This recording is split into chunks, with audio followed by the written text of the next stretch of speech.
how do we recognize when the universe is sending us those messages?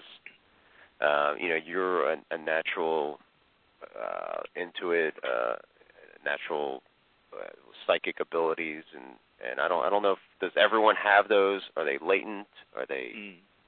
I think we all have them, just like we all could possibly play the piano. I certainly can play it if I were... I don't know if I could play it. Well, this is the difference. We can play it if we really set about doing it. My wife, she started playing the piano at the age of 4. And when I met her, she would just sit there, and the most beautiful magic tunes would come out of that piano. However, me, all I can do to play the piano is use one finger, just one finger. And so if I wanted to really learn to play it, I've got to do a few things. I've got to take action. I've got to take some lessons. I've got to commit myself to learning it. Very interesting thing happened with me once. I've told you of my friend Bill Carter, the one in Nashville who... former Secret Service agent for Kennedy and Johnson, and who got a lot of major stars going, like Reba McEntire, Rodney Crowell, and all the others. One day, through him, I met many of these stars, and I met one of them who came up to me and said, "Oh my gosh, John, how could you write such a book like When You Can Walk on Water, Take the Boat? It is magical. That is so wonderful. I wish I could do that. I never could do that." And I kept thinking that I've got a whole bunch of this guy's albums. I love his stuff. I can't play one note on the guitar, so I turned to him and I said, my friend, how can you play such beautiful music? For me, that's magic. It is so interesting. So here it is. Some of us do have a tendency. He had a tendency towards playing the guitar and singing, and he built on it. He practiced, and he worked at it, and he became a fantastic singer. I had a tendency to always want to express myself, and I ended up being a writer of best-selling books. My wife always wanted to express herself through music, so she became a top pianist, won so many awards. Now, I couldn't do it exactly the way she did, but I could play using my one finger a lovely tune that I like. So we all have the psychic abilities within us. There actually is sixth sense.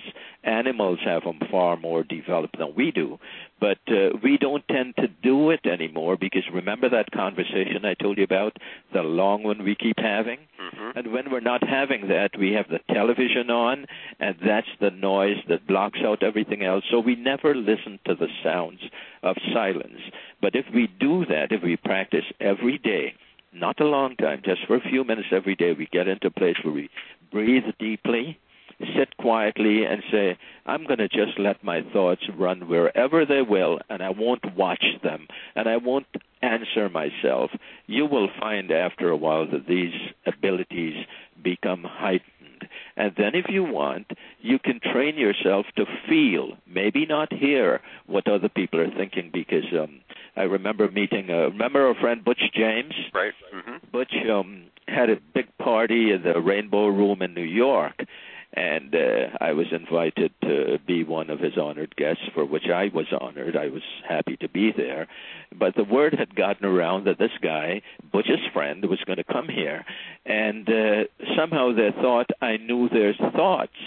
So everybody is quiet when I'm introduced, and whenever they met me, they'd hardly say anything. And I asked Butch, I said, what's the matter with your people?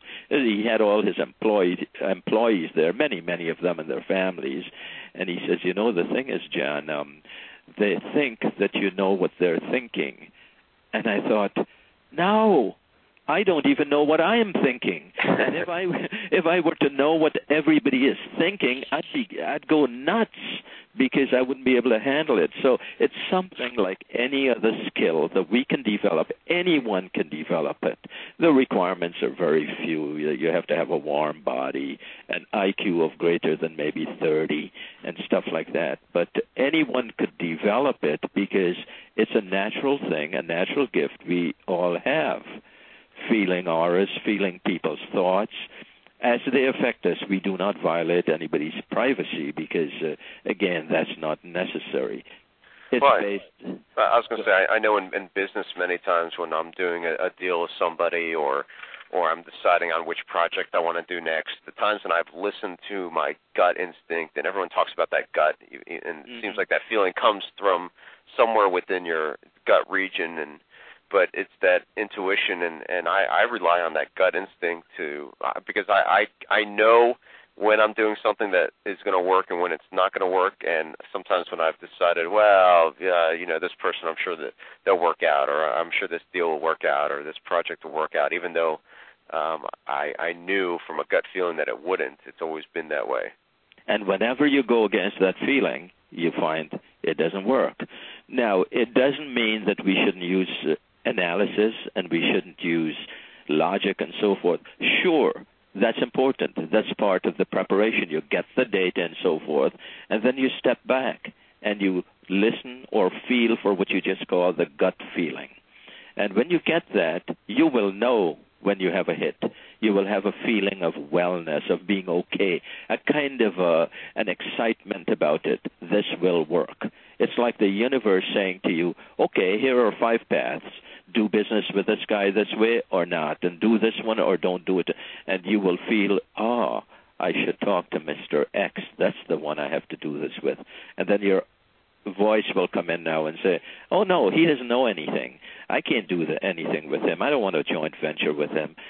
And then you put it away, and then you're sleeping. Or like I remember the story about you creating instant sales letters where you jumped up at 3 or so in the morning. It'll come like that to you all of a sudden. Where does it come from? It comes from the dream fairy, the walk fairy, the quiet fairy, and it comes all the time. People say generally opportunity knocks once. I disagree. Opportunity knocks all the time. We just don't listen. Right, and I think if the more times you listen, I think it grows more distinct, that knocking, and louder. And then as you don't listen to it, I think it grows fainter and fainter. Absolutely. It never goes away. You just block it out. And you being a new father, having the little prince as a son, you might remember in the early days, if you check carefully, you will notice that maybe these days, no matter how tight you're sleeping, how soundly asleep you are, if there's a little sound from him, you might wake up. Now, there were times when that wouldn't bother you at all. And so it is with us. If we don't listen and encourage the voice, it won't be there. It won't go away. It will just go in a little corner, and it'll say, okay, I'll wait for John. When he's ready for me, I'll be there like I've always been through the centuries, through the millennia, through everlasting.